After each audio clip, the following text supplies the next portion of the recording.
네, 안녕하세요. 조직 이해 능력의 임채정입니다.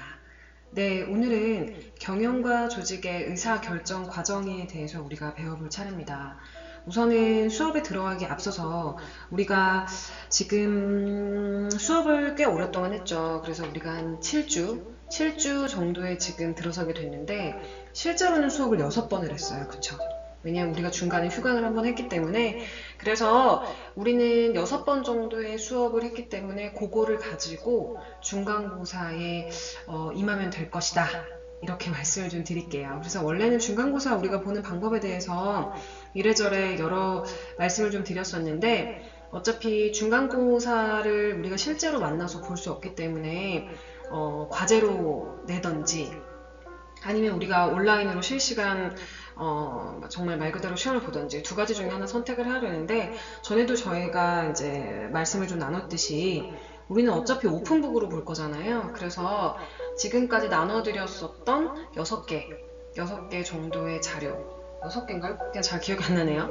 네, 6개, 7개 정도의 자료를 가지고 그대로 이제 오픈북으로 임하시면 되는데 과제 형식으로 낼 것이고 기간은 제가 정해 놓을 겁니다. 그래서 제가 아마 전에 시험 보시는 거 준비하실 때 어떻게 하셔야 된다라는 말씀을 여러 가지를 좀 드렸었는데 그 중에 하나가 우리가 그 실시간 온라인 수업을 할 때 여러 가지 테스트를 좀 했었잖아요.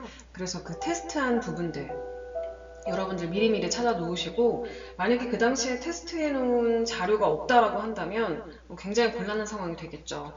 왜냐하면 제가 그 테스트 자체를 2번에 걸쳐서 실시간으로 진행을 했기 때문에 테스트한 부분이 없으시다라고 하면 제가 별도로 드릴 말씀은 없고 네, 그 자료를 참고하셔야 된다라는 말씀을 다시 한번 드리도록 할게요.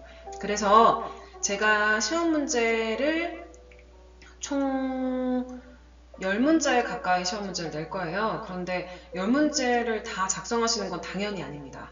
네, 당연히 아니고 저는 이제 10문제 중에서 여러분들께서 5문제를 고르셔서 작성을 하시게 될 거고 5문제를 고르셔서 작성하시게 된다라고 하면은 이제 그 말 그대로 제가 그 분량이라든가 이런 부분들을 좀 정리해 드려야 되는데 분량 같은 경우는 5문제이기 때문에 한 문제당 반 페이지. 네, 한 문제당 반 페이지죠. 그러니까 5문제니까 3페이지로 넘어가시면 안 돼요. A4 용지 기준으로.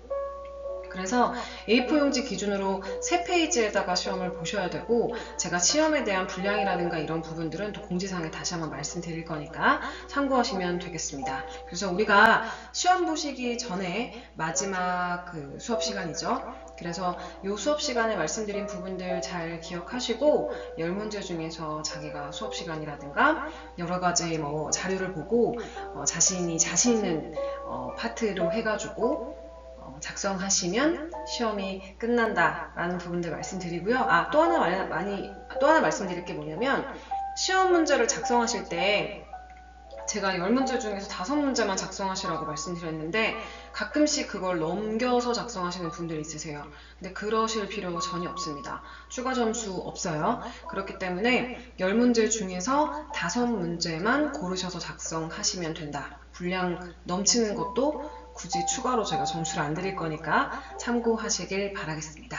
그러면 조직 이해 능력 5번째 수업 시작하도록 하죠. 조직은 기본적으로 목적을 가지고 있잖아요. 그렇기 때문에 목적을 달성하기 위해서 지속적인 관리랑 운영이 요구가 된다고 말씀을 드렸었어요. 경영이라고 했을 때 조직의 목적을 달성하기 위해서 전략이라든가 뭐 관리라든가 운영을 하게 되는 것들이 제가 이제 경영이라고도 말씀을 드렸고 조직 같은 경우는 기본적으로 뭐 유형 자체가 하나가 아니기 때문에 모든 조직이 사실 같을 수는 없겠죠. 그래서 이 조직 같은 경우는 뭐 다른 파트가 조금 더 중요할 수 있겠고 어떠한 조직 같은 경우는 그 외에도 또 다른 파트가 중요할 수 있겠고 이런 특성들이 좀 있을 수 있고요. 경영의 이제 구성 요소를 보신다라고 했을 때 일반적으로는 지금 여기 그림이 나와져 있는 것처럼 그쵸? 목적, 자원, 자금, 전략 이렇게 4가지 요소가 있다라고 말씀을 드렸어요. 사실 우리가 경영 같은 경우는 많이 얘기를 했죠. 처음에 우리가 수업에 대한 이제 일방적인 어떻게 보면 전달을 받지 않은 채로 제가 막 경영을 뭐라고 생각하시냐 뭐 이런 말씀을 좀 드렸었는데 그때마다 자기 머릿속에 있었던 지금까지 경영을 생각하는 방식에 따라서 여러분들이 말씀을 해주셨었단 말이에요. 그랬을 때 그 수업이 끝나고 이제 그 다음 수업이었었나요? 제가 또 질문을 드렸었어요.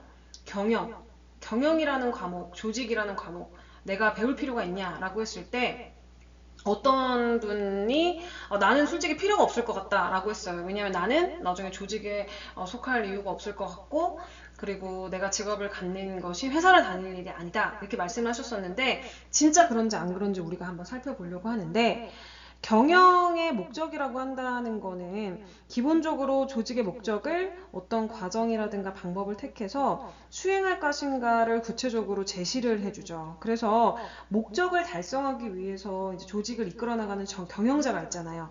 근데 그 경영자는 조직의 목적이 얼마나 달성됐는지 그리고 효율적으로 어떻게 달성됐는지에 대한 평가를 받게 돼요. 근데 여기서 말하는 평가라고 하는 부분들은 여러 가지 방식으로 여러분들이 좀 생각을 하실 수 있을 텐데 외부적인 평가라고 한다면 그런 거죠. 뭐 주식, 그쵸?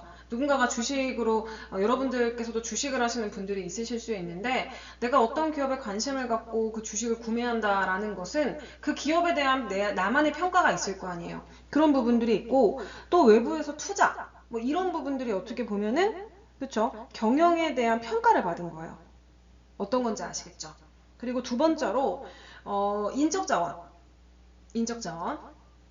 인적자원 같은 경우는 조직에서 일하고 있는 사람들이잖아요. 그쵸? 그래서 그 사람들이 어떻게 역량을 가지고 어떻게 뭐 직무를 수행하는지에 따라서 경영 성과가 달라지기 때문에 제가 사실 굉장히 중요하다고 말씀을 드렸고 그때 인적자원에 관련해서는 제가 어떤 설명을 드렸었냐면 전에 제가 다녔던 회사가 방송국이었었다고 말씀드렸잖아요. 거기서 제가 같은 팀에 있었던 비서팀에 있었던 어떤 선배 얘기를 하면서 그 선배가 처음에는 비서팀으로 들어왔지만 우연히 약간 진짜 좀 새로운 거였죠. 직무 전환이 되면서 제안을 받으면서 지금 현재 어쨌든 비서팀에서 일하고 있지 않고 PD로 일하고 있다. 제가 이런 말씀을 드렸었는데 이게 바로 인적자원 관리의 어떻게 보면 긍정적인 상황인 거죠. 그러니까 만약에 예를 들어서 그분이 계속 비서를 했었어도 잘 맞을 수 있었어요.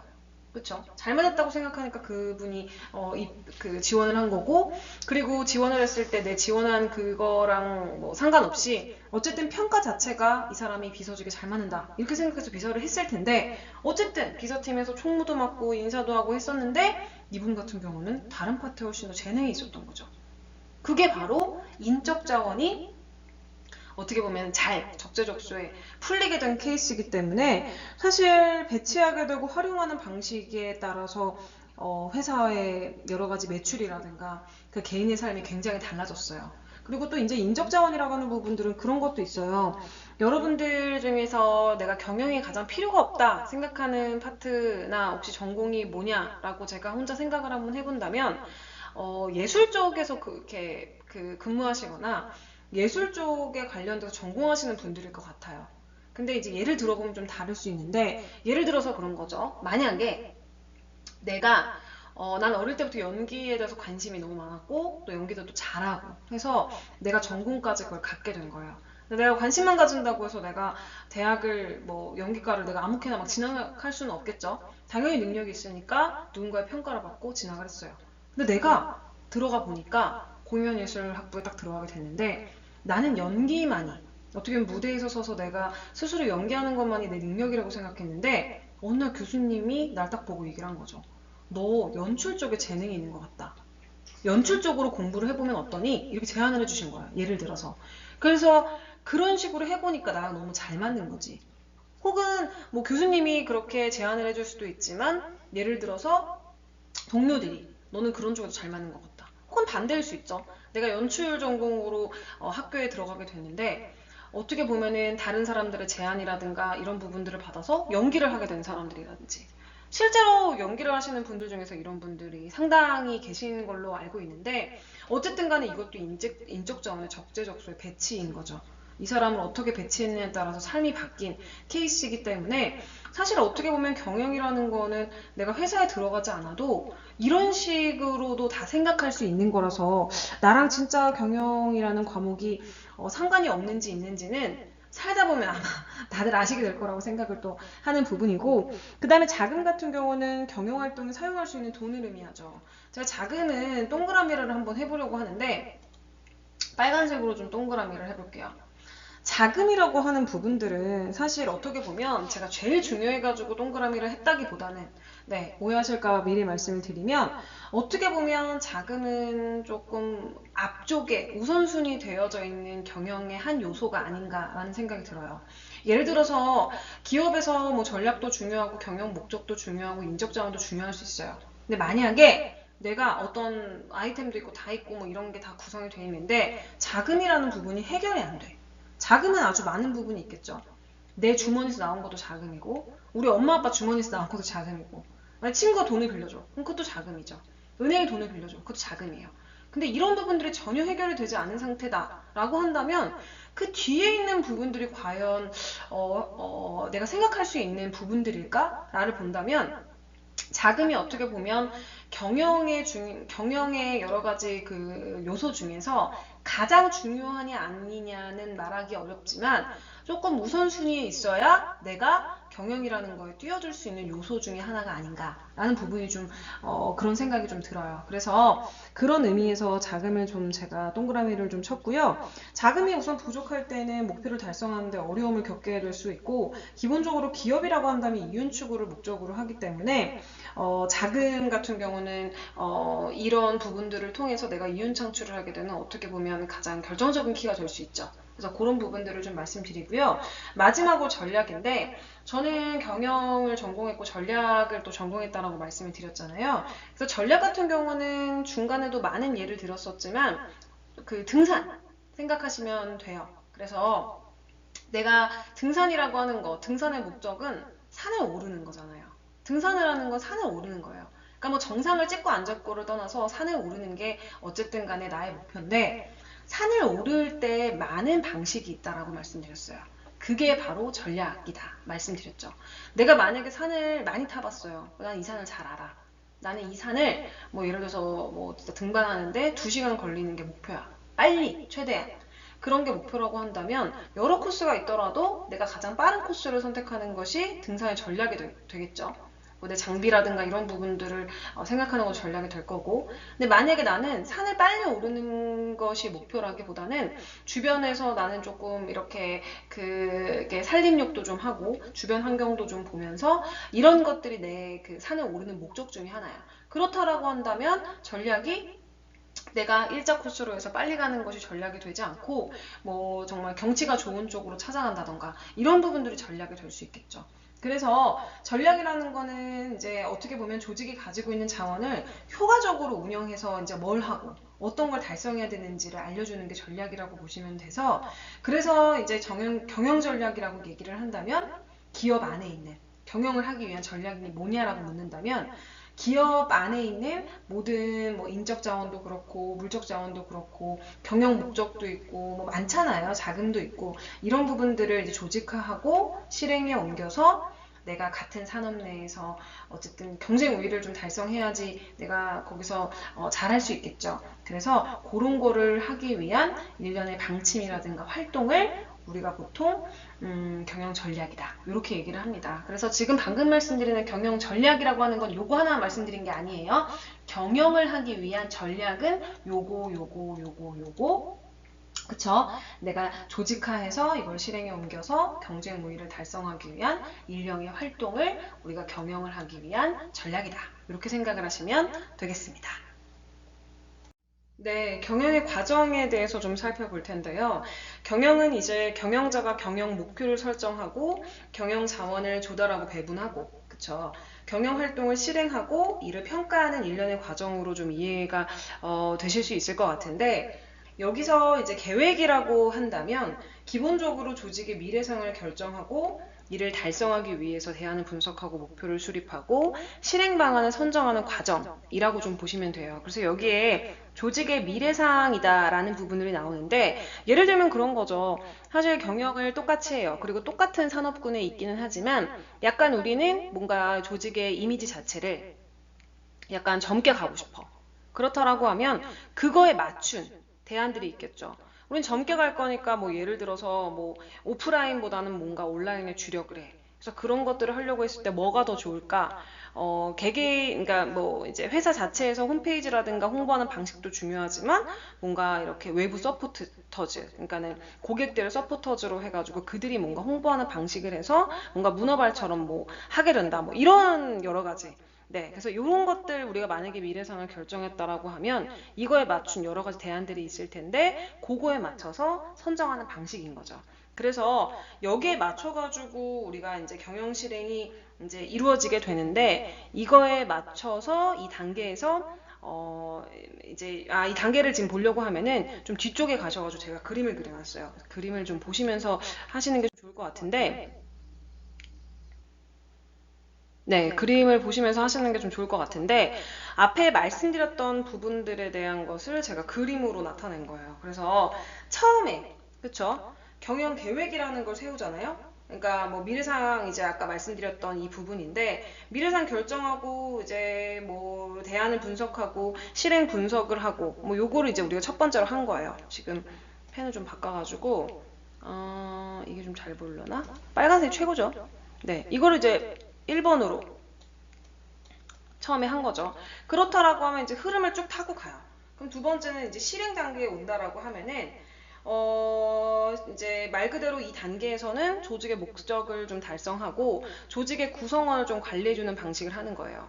그 다음에 이제 쭉 가서 경영평가를 하게 되면 지금까지 되어져 있던 부분, 그쵸? 수행 결과를 감독하고 그 다음에 문제가 있었다라고 하면 교정을 이제 하는 거죠. 교정은 이제 수정한다는 얘기인 거죠. 수정하죠. 그래서 그 부분에 대해서 경영평가가 되죠. 근데 여기서 중요한 것은 뭐냐면 이대로 끝나는 게 아니에요. 그쵸? 이대로 끝나는 것이 아니고요. 여기서 다 됐다라고 하면 체크 포인트라고 제가 지금 여기다 표시를 해놨어요. 그쵸? 체크 포인트라고 표시를 했는데 지금 다시 돌아가요. 네, 다시 돌아가요. 다시 돌아가서 이건 무슨 얘기냐면 경영평가가 다 됐다라고 하면은 다시 처음에 피드백을 주는 거예요. 피드백.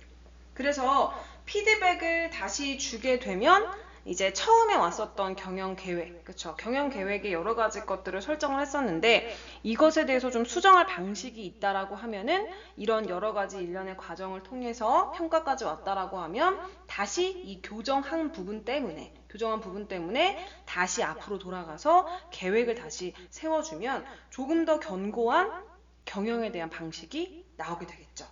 그래서 그런 부분들을 보여드리려고 제가 그림을 보여드린 겁니다. 그래서 경영 계획부터 경영 평가까지의 과정은 한 번 된다고 해서 그대로 끝나는 건 아니고 피드백의 과정을 통해서 다시 돌아가서 경영 계획을 조금 더, 그러니까 경영에 대한 부분을 조금 더 견고하게 만드는 과정 중에 하나다라고 보시면 되겠습니다. 경영 활동 유형을 좀 보실 텐데요. 경영 활동은 이제 외부 경영 활동, 네, 외부와 내부 활동으로 구분해서 보실 수가 있어요. 그래서 지금 외부 경영 활동이라고 한다면 조직에 대해서 내부를 관리하는 게 아니고요. 외부에서 조직의 효과성을 높이기 위해서 이루어지는 활동인 거죠. 그래서 예를 들면 기업에서는 이제 시장에서 이루어지는 활동이잖아요, 보통. 이거는 뭐냐면 어떻게 보면은 이제 고객을 얘기하는 거죠. 그쵸? 시장 안에서 정말 팔리는 데서 고객을 만나볼 수 있는 그 접점에서 이루어지는 활동이라고 보시면 돼서 여기서는 이제 수입 자체를, 그쵸? 극대화하고 총 비용을 극소화해서 이윤을 창출해야 돼요. 물론 이제 기업도 아주 여러 가지 그 형태, 특징의 기업들이 있다라고 말씀을 드렸었어요. 예를 들면 뭐 비영리 기업, 뭐 그런 기업들이 비영리 조직 이런 게 포함이 될 수 있을 텐데, 그래도 이제 기업은 기본적으로 총 수입을 극대화한다는 거, 그쵸? 그래서 이윤을 창출하는 것 자체가 기업의 어떻게 보면 기본적인 목적이라고 보실 수 있죠. 그래서 소비자라든가 시장을 대상으로 해서 대표적으로는 마케팅 활동이 있어요. 그 안에서 마케팅을 하잖아요. 만약에 우리가 기업 내부에서 기업 내부에 뭔가 조직원들을 대상으로 마케팅을 하면 뭐 이윤이 나겠어요? 안 나겠죠. 그렇기 때문에 기본적으로 외부 경영 활동에 마케팅 활동을 해야 이윤 추구를 뭔가 직접적으로 하실 수 있다라는 걸 체감할 수가 있는 거예요. 그러니까 뭐 생산도 있고 여러 가지도 있는데, 만약에 마케팅 활동으로 홍보하지 않은 채 그 기업이 뭐 유명하다면 상관이 없는데, 기업이 유명하지 않아서 아무도 모르는데, 그쵸? 내부에서 아무리 전략 짜고, 그쵸? 뭐 상품 찍어내고 서비스 하면 뭐예요? 사람들이 아무도 모르는데. 그래서 대외적인 이윤 추구 활동으로 이제 마케팅이라는 것이 필요한 거고, 내부 경영 활동이다라고 하는 부분들은 내부에서, 그쵸? 인적 자원, 아까 인적 자원에 대해서 말씀을 좀 드렸었는데, 인적 자원, 그 다음에 물적 자원, 그 다음에 생산에 대한 기술, 이런 부분들을 관리하는 겁니다. 그래서 인사 관리, 물론 이제 마케팅이라고 하는 것은 외부적으로 우리가 어떤 서비스를 하고 있어요, 어떤 상품이 있어요, 이런 부분으로 이제 말씀드리는 게 마케팅이라고 하면, 이제 내부에서 적재적소에 사람을 배치하고 이 사람이 어디에 더 잘 활용될 수 있겠다 하는 인사관리, 그다음 재무관리, 돈 어떻게 쓰겠다, 생산관리, 정말 뭐 기계를 몇 개를 돌리겠다, 공장을 몇 개 돌리겠다, 이렇게 하는 생산관리, 이런 부분들이 해당이 된다라고 보시면 되겠습니다.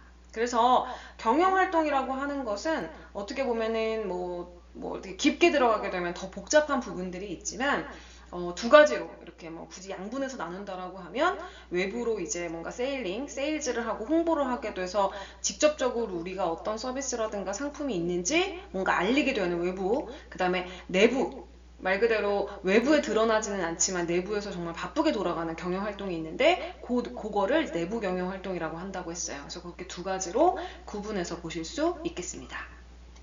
팔로우십에 대해서 얘기를 좀 해보도록 할게요. 여러분들은 팔로우십에 대해서 들어보신 적이 있나 좀 궁금하기는 한데, 제가 이제 일방적으로 강의를 하고 있기 때문에, 저는 이제 팔로우십이라는 단어는 굉장히 친숙한 단어입니다.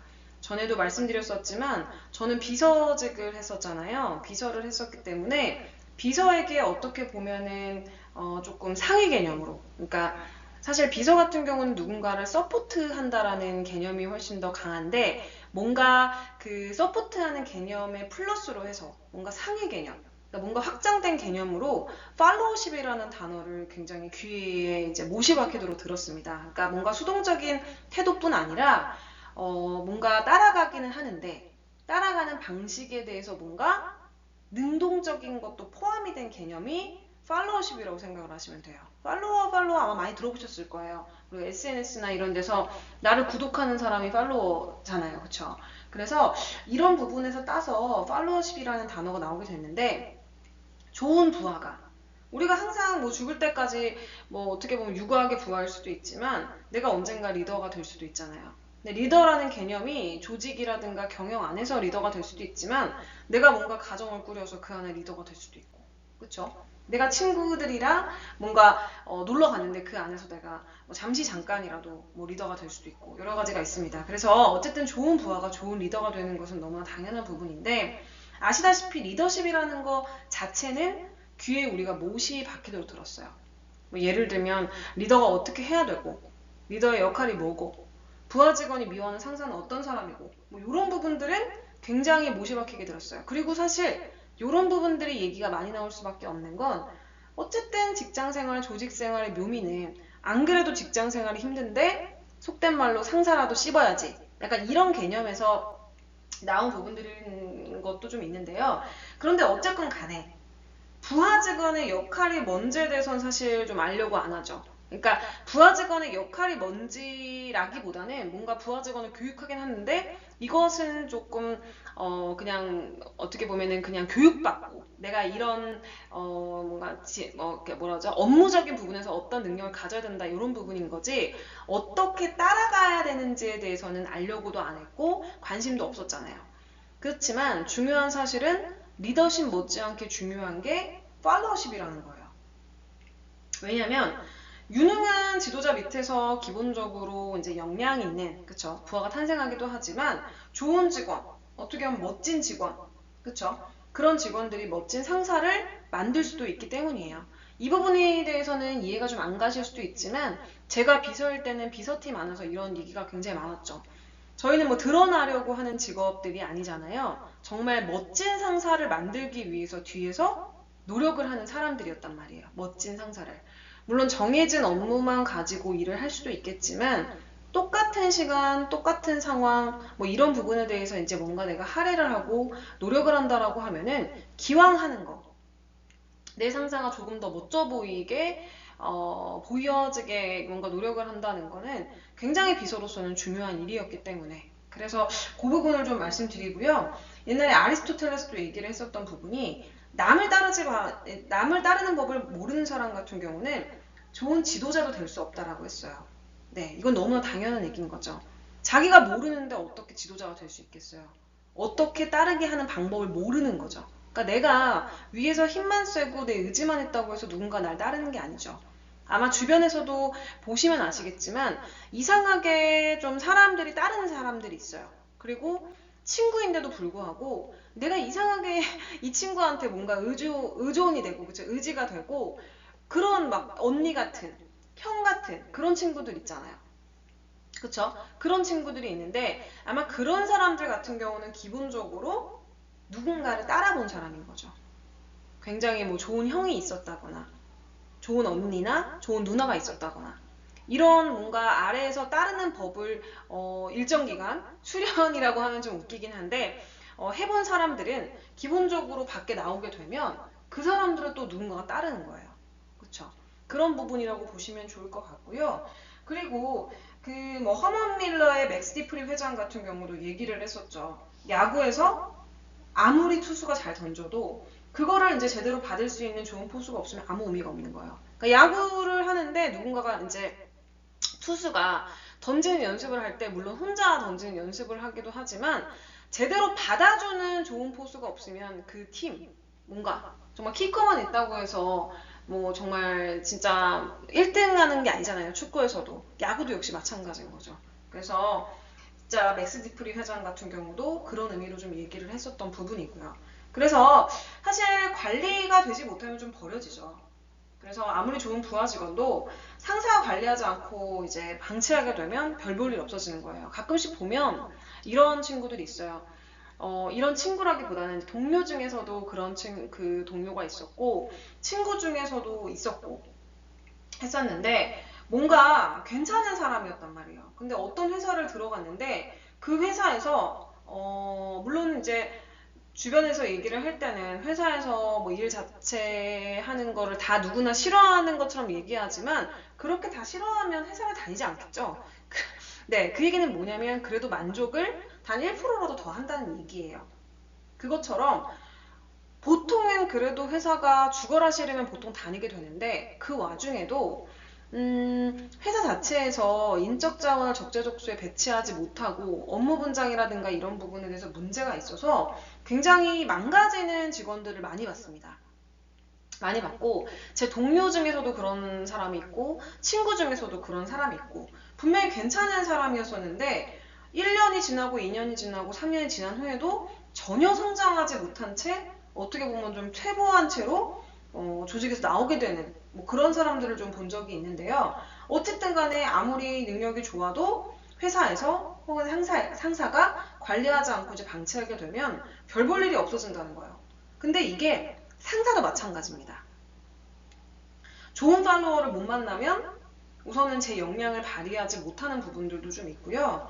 그래서 상사 경영이라고 하는 것은 상사를 좀 비평하기 전에 내 모습을 돌아보는 것에서 좀 시작을 하셔야 되는데 가끔씩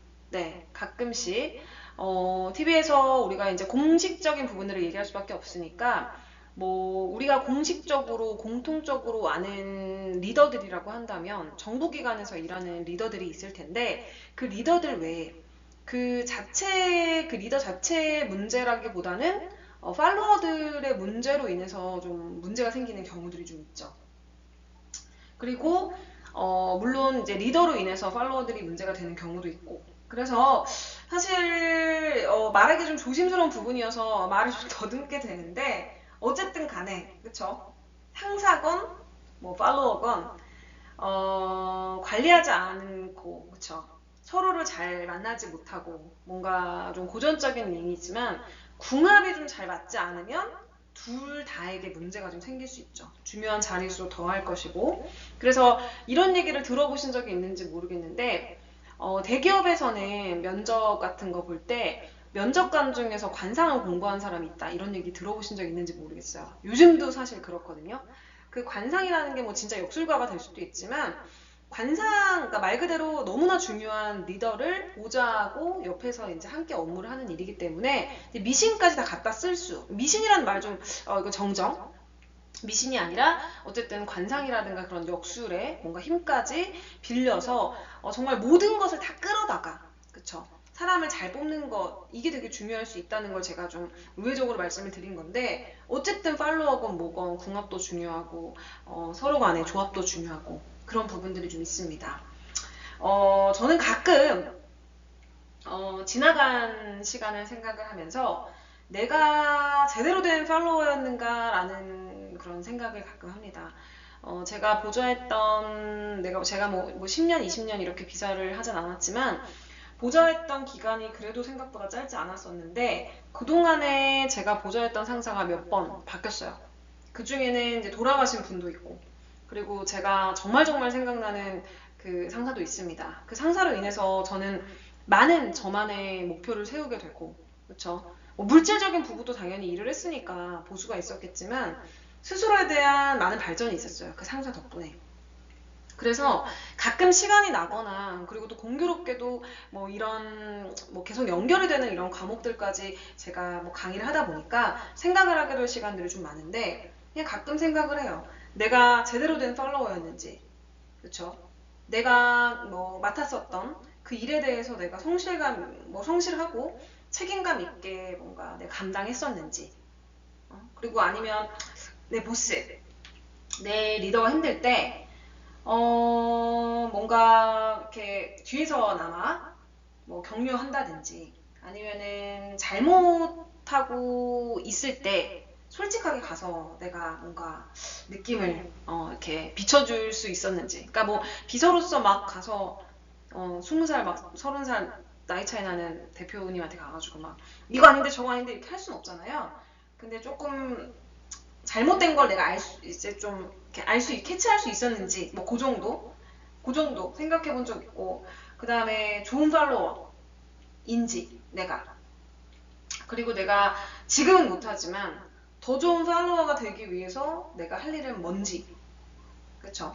뭐 그런 부분들을 가끔 생각할 때가 있습니다. 그래서 여러분들이 아직 대부분의 분들이 직장 생활을 아직 안 해보셨기 때문에 이 부분이 이제 100% 이해가 안 갈 수도 있지만, 리더도 중요하지만 따라가는 사람도 어떠한 방식으로 어떠한 느낌으로 따라가는지 중요하다는 말씀을 좀 드리기 위해서 이 팔로워십에 대한 설명이 좀 길어졌네요.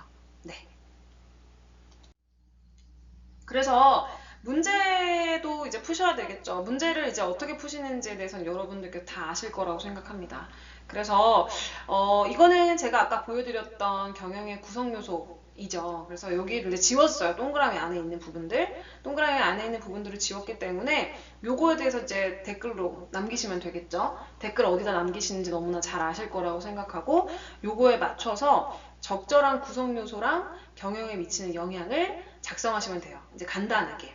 내가 예를 들어서 구성 요소를 그냥 하나 말씀드리면 전략이다 이러면은 전략이라는 것이 이제 경영에 뭘 미친다 이렇게 한 줄 정도 써주시면 좋겠죠. 그래서 이 부분을 제가 문자로 좀 말씀을 좀 드리겠고요. 조직에서 의사결정이라고 하는 부분들은 이제 개개인의 의사결정에 비해서 좀 복잡하잖아요. 그쵸?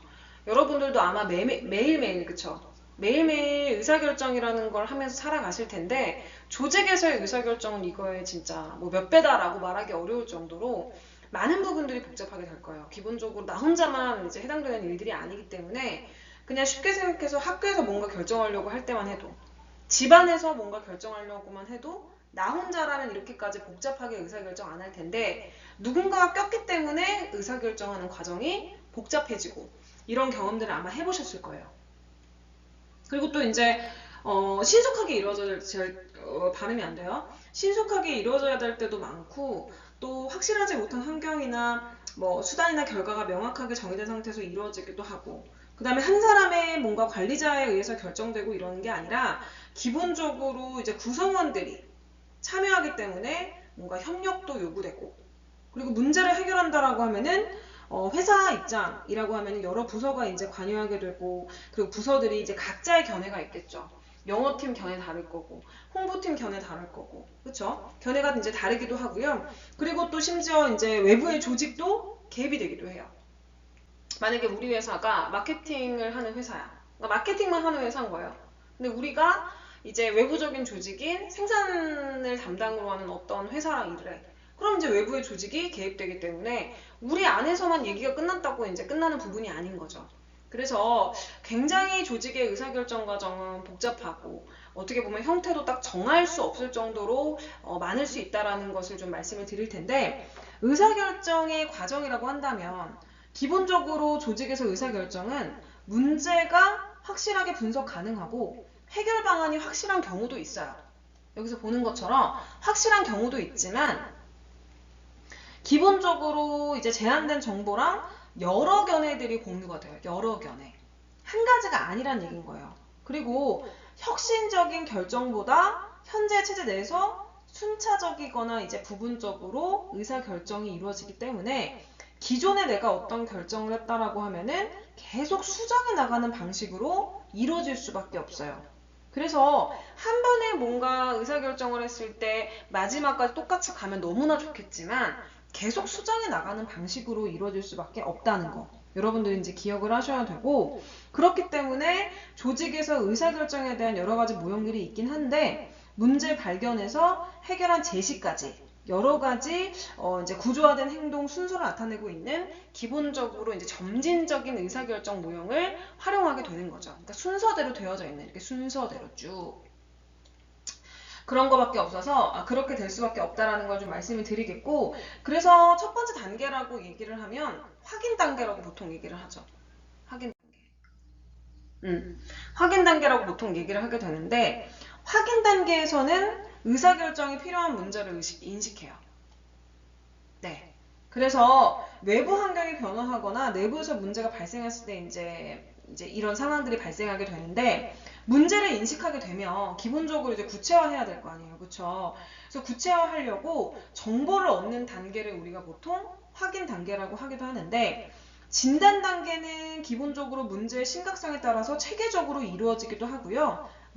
무조건 공식적이 아닐 수 있어요. 그러니까 비공식적으로 이루어지기도 한다는 얘기인 거죠. 그리고 또 이제 문제를 신속히 해결할 필요가 있는 경우에는 진단 시간을 줄이고 즉각적인 대응도 필요할 수 있어요. 그래서 신속하게 뭔가 이루어질 수 있는 단계가 바로 확인 단계 포함이 된다라고 보시면 될 것 같고요. 개발 단계, 두 번째 개발 단계죠. 개발 단계 같은 경우는 이제 확인 단계에서 확인된 문제에 대해서 해결 방안을 모색한 단계예요. 그래서 개발 단계라고 한다면 두 가지 방식으로 우리가 생각할 수 있어요. 쓸게요. 개발 단계 빨간색, 두 가지. 네. 두 가지 방식으로 이제 보실 수 있는데, 기본적으로 탐색하고 설계예요. 탐색, 펜을 하나 살까? 탐색, 설계.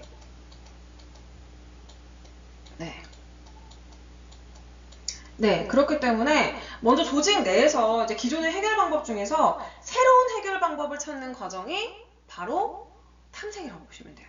새로운 해결 과정. 그렇죠? 탐색 과정이고, 이거 같은 경우는 조직 안에서 이제 관련자랑 대화를 할 거 아니에요. 뭐 그런 부분이라든가 공식적인 문서를 참고해서 이루어질 수 있는 거죠. 어떤 건지 아시겠죠? 그리고 설계 같은 경우는 이전에 없었던 거, 새로운 문제들이 발생하게 됐을 경우에 이거에 대한 해결안을 설계해야 되는 거예요. 그래서 이 경우 같은 경우에는 의사결정자들이 이제 여러 사람들이 있을 거 아니에요? 그런 사람들이 이제 모호하게 해결 방법을 가지고 있기 때문에 다양한 의사결정 기법을 통해서 시행착오를 좀 겪겠죠? 그래서 그런 과정을 거치게 되면서 적합한 해결 방법을 찾아 나갈 수 있는 겁니다.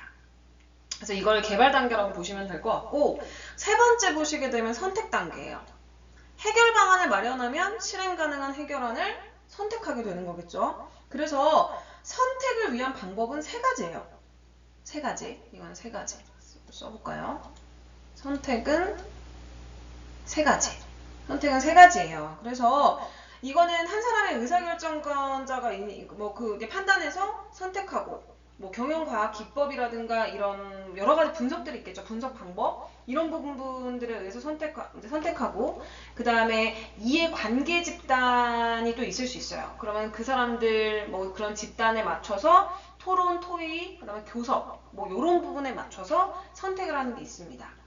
어떤 건지 아시겠죠? 그래서 세 가지인데 한 사람의 의사결정권자의 판단 이게 첫 번째고 두 번째는 이제 분석 그렇죠? 분석이 두 번째고 세 번째 같은 경우는 그 외부도 될 수 있고 내부도 될 수 있고 이해관계 집단 요게 세 번째입니다. 그렇게 하게 되면 마지막으로 이제 조직 내에서 공식적인 승인 절차를 거친 다음에 실행되는 것이 바로 의사결정 과정이라고 생각을 하시면 되겠습니다. 그래서 개발 단계는 두 가지라고 말씀을 드렸고 선택 단계는 세 가지라고 말씀드렸어요. 혼자 하는 선택, 그 다음에 분석하는 거, 세 번째로 이해관계 집단 이렇게 있다라고 말씀을 드렸죠.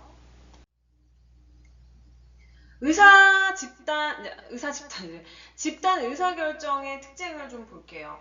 조직 내에서는 이제 개인이 단독으로 내리는 경우도 있어요. 앞에도 잠깐 말씀드렸지만 그런데 집단이 의사결정을 하기도 하는 것도 있습니다. 그래서 집단 의사결정이라고 한다면 기본적으로 한 사람이 가진 지식보다는 집단이 가지고 있는 지식하고 정보가 이제 우선 많겠죠. 그래서 효과적인 결정을 할 수가 있다는 장점이 있습니다. 그리고 이제 다양한 집단 구성원이 갖고 있는 능력이 다르겠죠. 그 사람들이 갖고 있는 능력들이 다르고 관심사도 다르고 이렇기 때문에 시각 자체가 달라요. 그래서 그런 다른 시각으로 문제를 바라보기 때문에 다양한 견해를 가지고 접근할 수 있다는 장점도 있습니다. 그래서 집단 의사결정을 하게 될 경우에는 결정된 사항에 대해서 의사결정에 참여한 사람들이 해결책을 이제 수월하게 수용하게 되고 의사소통의 기회도 향상되는 장점이 있어요. 그런데 중요한 것은 장점만 있지 않겠죠. 기본적으로 사람이 많으면, 그쵸? 사공이 많으면 배가 산으로 간다. 이런 얘기 아마 들어보신 적 있으실 텐데 기본적으로 가장 단점 중에 하나는 뭐냐면 사람들이 의견이 일치될 수도 있지만 불일치할 수도 있잖아요. 그럼 뭐예요? 시간이 많이 걸려요. 만약에 내가 친구들하고 음식점을 갔어요. 음식점을 가면 음식점 가면은 저는 보통은 제일 먼저 잘 안 고르는데 만약에 같이 간 사람들 잘 못 고르면 제가 먼저 고르긴 해요. 누구 한 명 골라야지 고르더라고요. 근데 저는 이제 친한 친구들하고 가게 되면 친한 친구들이 저는 이제 보통 좀 되게 그 액티브한 편이에요. 그리고 자기 주장 되게 강하고 이런 친구들인데 저는 이제 음식점에 가서 음식을 시키면 친구들이 시킨 다음에 이제 저는 보통 대부분의 음식을 거의 잘 먹고 좋아하는 편이라서 어떤 거를 먹어도 상관은 없어요. 그래서 친구들이 이제 음식을 고르거나 이렇게 되면 저는 그 중에서 가장 많이 고른 음식을 같이 그냥 먹습니다. 배가 고프고 빨리 음식점 가면 음식점의 목적은 뭐예요? 뭐 수다 떨러 가고 이런 걸 수도 있겠지만 음식을 먹으러 간 거잖아요. 그쵸? 그렇기 때문에 시간이 많이 소요되지 않게 하기 위해서 다수가 고른 음식을 보통 고르는 편입니다.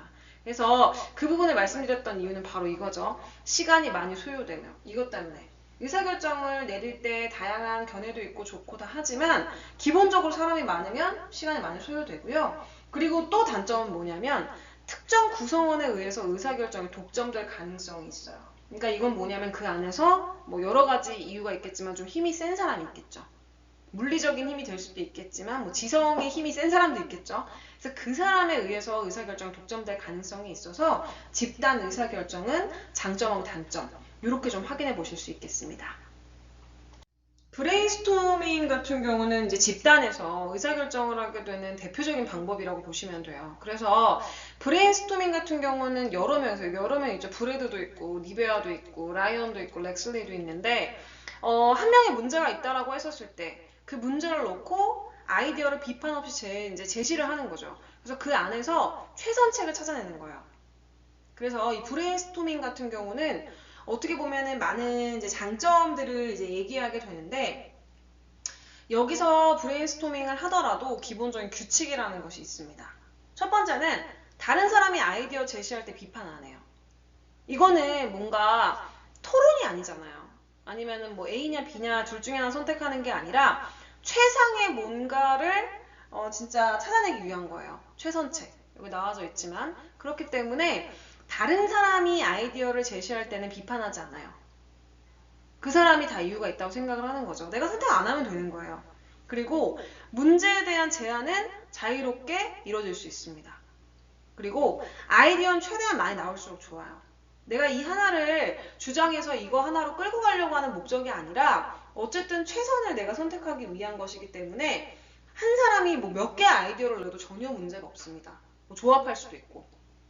그리고 모든 아이디어들이 제안되고 나면 이걸 결합하고 해결책을 마련하는 것이 브레인스토밍이에요. 그래서 뭔가 어떤 조직이라든가 집단에서 내가 이제 나도 그렇지만 그 조직이 뭔가 최고의 퍼포먼스, 최선의 결과를 얻기 위해서 사람들이 생각하는 걸 다 뱉어내 보는 거예요.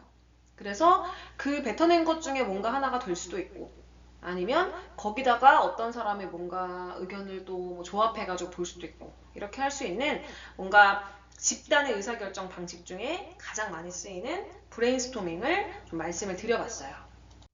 경영이라고 하는 거는 계속 말씀드렸던 부분이지만 사실 경영이 힘든 게 그런 거죠. 여러 가지 요소가 있기도 하지만 의사결정으로 이루어지기 때문에 그것도 이제 하나가 아니라 정말 수많은 의사결정으로 이루어지기 때문인데 기본적으로 기업 전체에 나아갈 방향을 결정하는 경영진 그들이 하는 의사결정이라는 것은 너무나 중요할 수밖에 없죠.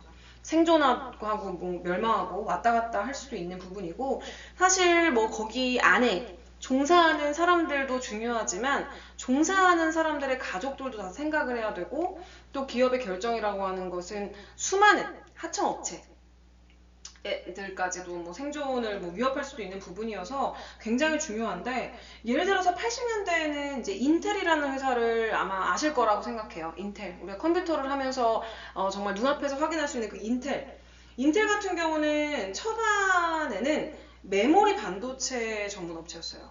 근데 그 업체가 비메모리 분야로 갑자기 사업 구조를 변화시켰단 말이에요. 근데 그게 성공을 했으니까 우리가 지금도 인텔이라는 회사를 아는 거겠죠. 근데 만약에 그때 당시 그걸 결정할 때 리더가 정말 그게 잘못된 선택이었다. 그럼 완전히 잘못되는 거예요. 그렇죠? 그 얘가 이제 뭐 인텔이 성공이라고 하면은 뭐 쇠락으로 접어드는 기업도 많이 있겠죠. 근데 그 회사 중에서는 어떤 회사가 있냐면 갑자기 맹목적으로 뭐 R&D 투자를 늘린다거나 역량에 대해서 검증 없이 뭔가 그 다각화, 그러니까 문어발처럼 이렇게 사업을 확장시켰다는 거예요. 그렇게 해서 자금이 부족해가지고 망했던 회사가 있었어요. 그 회사가 옛날에 머크도 아마 포함이 됐던 걸로 기억을 하는데 그런 이제 제약회사들이 갑자기 다발적으로 문어발식 확장을 하게 되면서 이제 문제가 돼서 수익성도 이제 돈에 문제가 생기다 보니까 회사가 망하게 된 경우. 근데 우리야 이제 그 큰 회사 자체가 망한 것으로 기억을 하지만 중요한 것은 이제 아까 처음에 말씀드렸던 수많은 밑에 가족들이라든가 하청업체라든가 이런 회사까지 다 망하게 되는 거예요. 그래서 사실 뭐 이런 잘못된 의사결정을 내리는 것 중에 하나는 어떻게 보면 의사결정의 주체인 사람한테 있어요. 그래서 아무리 뭐 많은 컨설턴트, 비즈니스 전문가들 많습니다. 얼마나 분석도 많이 해주고 조언도 많이 해줘요. 그리고 그렇게 결정을 할 때는 정보도 많고 여러 가지 체계적인 의사결정 시스템도 있을 겁니다. 그렇지만 의사결정자의 왜곡되고 편협한 관점, 뭐 사고 이런 걸로 인해서 잘못된 방향으로 판단하는 경우가 좀 있다라는 부분인 거예요. 그래서 우리는 잘못된 의사결정에 빠지게 되는 함정하고 대책 방안에 대해서 좀 염두에 두시는 게 좋을 것 같은데 기본적으로 잘못된 의사결정을 하는 경우는 뭔가 눈으로 보는 것만이 좀 현실이라고 느끼는 경우 아니면은 뭐 결정한 거 처음에 내가 결정한 거를 끝까지 성공시켜야 된다고 생각해서 아주 많은 것들을 포기하고 뭔가 그 이제 기회비용이라고 얘기를 보통 하게 되는데 아주 많은 것들 결과적으로 보면은 이제 기회비용이 더 큰 경우인 거죠. 내가 차라리 그걸 선택했을 경우에 더 많은 것을 가지고 있을 수 있었는데 진짜 말 그대로 결정한 거를 끝까지 성공시켜야 된다라는 그 마인드 때문에 리더의 뭔가 잘못된 의사결정 때문에 문제가 되는 경우 그리고 자료가 뭔가 최신이 아닌 거예요. 아니면은 자료가 검증이 안 됐는데 지금 현재 추세, 그게 일시적일 수도 있고 정말 갑자기 그런 걸 수도 있는데 이런 것만 중시한다든지 이런 경우들이 좀 문제가 될 수 있고요. 그리고 늘 하던 대로 우리 회사한테 편한 방식을 뭐 고수한다든지 그럼 경영진이 우선은 기본적으로 좀 쇠퇴하고 쇠락할 수밖에 없겠죠. 또 혹은 제일 잘못된 게 경영진이 자기 스스로의 능력을 믿는 경우예요. 물론 능력을 믿게 되면은 뭐 그런 자신감 뭐 중요하겠죠. 그렇지만 시대의 흐름을 또 봐야 되는데 그걸 보지 못하고 자기 능력만 중요시하거나 그것만 믿는다면 그건 굉장히 문제가 될 수 있겠죠. 그리고 이제 성공적인 의사결정을 한다라고 하면 그건 뭐가 있냐면 좀 다른 유형의 사람을 옆에 두는 것이 되게 중요할 수 있습니다. 다른 시각으로 판단하는 거. 물론 헷갈릴 수도 있어요. 그렇지만 내가 진짜 믿는 혹은 아예 친하지 않은 다른 유형의 사람을 옆에 두고 그 사람에게 조언을 얻는 거 중요할 수 있고요. 그 다음에 현실을 좀 냉철하게 보는 게 좋겠죠. 현실은 원하지 않고 있어. 근데 나는 그게 맞다고 생각해. 물론 그대로 끌고 나가도 되는 경우도 있지만 그렇지 않고 실패할 수도 있다라는 부분이고요. 가치가 있는 실수는 좀 포용을 하는 것도 중요할 수 있고 또 현장이 굉장히 중요하죠. 탁상 공론이라는 말 들어보셨겠지만 학자, 물론 학자들, 저는 이제 학자로 표현이 되겠죠. 학자라는 말이 굉장히 좀 고전적이긴 한데 책상에서만 만들어진 것은 사실 어떻게 보면은 말 그대로 그게 좀 탁상 공론이 될 가능성이 높죠. 실무에 적용이 안 될 수도 있는 거예요. 이제 이론적으로는 가능한데 실무적으로 가능하지 않은 경우 많이 봤었는데 그렇기 때문에 기업은 현장에서 정보를 얻어야 될 필요성이 있는 거고 그리고 이제 자신한테 솔직해야 되는 거죠. 자기의 능력을 과신한다거나 뭔가 진짜 할 수 있다라는 이런 부분으로 밀고 나가고 솔직하지 못한 채가 자기 인정하지 않는 거죠. 그런 채로 만약에 기업을 이끌어 나가거나 의사결정을 한다면 문제가 생길 수도 있다라는 부분들입니다. 네, 요거 같은 경우는 문제 풀이기는 한데 지금 요번에는 유튜브에다가 이거 댓글 안 달 거예요. 이거는 시험 문제거든요. 네, 시험 문제인데 여러분들이 좀 뭐 미리 좀 알아놓으시면 좋을 것 같아서 설명하기 위해서 제가 이거 시험 문제 띡 쓰면 여러분들 못 쓸 것 같아가지고 제가 미리 해놨는데 왜냐면은 제가 시험 문제를 내더라도 설명을 거기다 못 쓸 거 아니에요. 그래서 제가 여기 그 수업을 하면서 말씀을 좀 드리려고 해서 어쨌든 요거는 그대로 시험 문제 나갈 건데 내가 속한 조직에서 이루어지는 의사결정의 장단점을 쓰는 건데 여기서 말하는 조직은 뭐냐면 내가 그 첫 번째, 두 번째, 세 번째 수업하시면서 그 테스트 하셨잖아요. 테스트 하셨을 때 내가 선택한 직업도 있고 나를 선택한 직업도 있고 내가 제안받은 직업들이 있을 거 아니에요. 그 직업을 하나 결정해요. 예를 들면 만약에 제가 교수잖아요. 그러면은 교수라고 이제 가정을 하고 교수가 속해져 있는 조직이 어디죠? 학교예요. 그쵸? 그럼 그렇게 가정을 하는 거예요. 만약에 내가 직업 중에 뭐가 있을까요? 떡 제조사. 많이 나왔던 직업 중에 하나인데 떡 제조사라고 한다면은 떡 제조사면은 내가 뭐 가정할 수 있겠죠. 조직이라고 하니까 2개 이상인 거예요. 내가 혼자 하는 건 아닌 거죠. 직원이 있는 상태가 될 수 있어요. 뭐 직원이 적을 수도 있고 많을 수도 있어요. 떡 제조를 하는 어떤 기업을 가지고 있어. 그럼 뭐 그렇게 어쨌든 내가 속해져 있는 직업하고 그 다음에 그 집단 2개를 설정하는 거죠. 그러니까 교수라고 한다면 교수라는 직업 설정 하나 했죠. 교수가 속해져 있는 학교 설정을 했죠. 그러니까 공간과 그 직업을 설정하는 거예요. 아까 떡 제조사라고 한다면 떡 제조사라는 직업, 그 다음에 그 떡 제조사가 속해져 있는 뭐 조직, 뭐 가게면 가게, 어떤 회사면 회사 이렇게 2가지를 이제 내가 가상으로 결정을 해요. 그런 다음에 이 안에서 이루어지는 의사결정의 장단점을 쓰는 거예요. 만약에 제가 교수잖아요. 그러면 학교겠죠. 여기서 이루어질 수 있는 의사결정의 장점을 하나 얘기한다라고 하면은 그래도 일반적인 회사 조직보다는 공동의 목표를 가지고 어떻게 보면은 그 학문을 하는 사람들끼리 모인 거잖아요. 그래서 기본적으로 다른 직업들도 뭐 물론 그럴 수 있겠지만 그 학력이 좀 높겠죠. 학력이 좀 높기 때문에 뭔가 그 뭐 학문적인 결정을 하게 될 때 도움을 받을 수 있는 여러 뭐 상대자들이 있다. 그래서 그들로 인한 의사결정, 그러니까 학문적인 의사결정을 하게 될 때 조언을 받을 수 있는 사람들이 많다. 뭐 이런 게 장점이 될 수 있겠고 단점은 뭐냐라고 하면은 다들 너무 잘나서 네. 굳이 단점이라고 얘기를 한다면. 다들 너무 잘나서 어떻게 보면은 어떤 한 의견만 받아들여서 결정하기가 쉽지 않을 수 있다. 뭐 이런 식으로 쓸 수 있는 거겠죠. 그래서 그렇게 그러니까 직업 하나랑 그 직업이 속할 수 있는 조직을 이렇게 결정한 다음에 그거에 맞춰서 장단점을 쓰시면 돼요. 어떤 건지 아시겠죠? 그래서 이거는 댓글 달지 마세요. 그리고 요거 같은 경우 문제를 푸셔가지고 댓글을 다시면 되겠죠. 댓글 다실 거는 총 2개예요. 그래서 그렇게 댓글을 다시는데 답만 띡 쓰시면 안 되는 거 잘 알고 계시죠? 답을 쓰시고 나서 옆에 왜 그러는지 설명을 한 줄 정도는 써주셔야 됩니다. 그래서 그렇게 하신 다음에 그 문제까지 올려주시면 요 수업은 이제 끝이 나는 거고요. 수업은 여기까지 하는 거고 제가 시험 같은 경우는 여러분들한테 아까 처음에 말씀드렸죠. 총 10문제 낼 거예요. 총 10문제 낼 거고 그 다음에 시험 기간은 정해드릴 겁니다. 그날 하루만 시험을 보게 하는 게 아니고 과제 형식으로 내드릴 거예요. 물론 사실 생각을 했어요. 제가 그냥 실시간으로 모니터링하면서 시험 볼까도 했는데 뭐 그거나 어차피 저희 입장에서는 똑같을 것 같아요. 직접 시험을 보더라도 그 정도 분량의 시간은 드리려고 했었으니까 그래서 어쨌든 10문제를 내고요.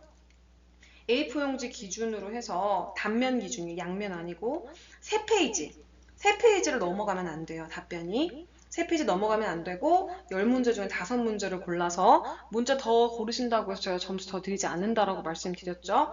5문제를 골라서 3페이지로 작성을 하시면 되고 그 기간이라든가 이런 부분들은 시험 기간 때 저희가 그 공지사항에다가 뭐 기간을 드리던 뭐 시험 문제에 관련돼 가지고는 어차피 시험 기간에 다른 교수님들처럼 비슷한 형태로 안내를 좀 드릴 거고요.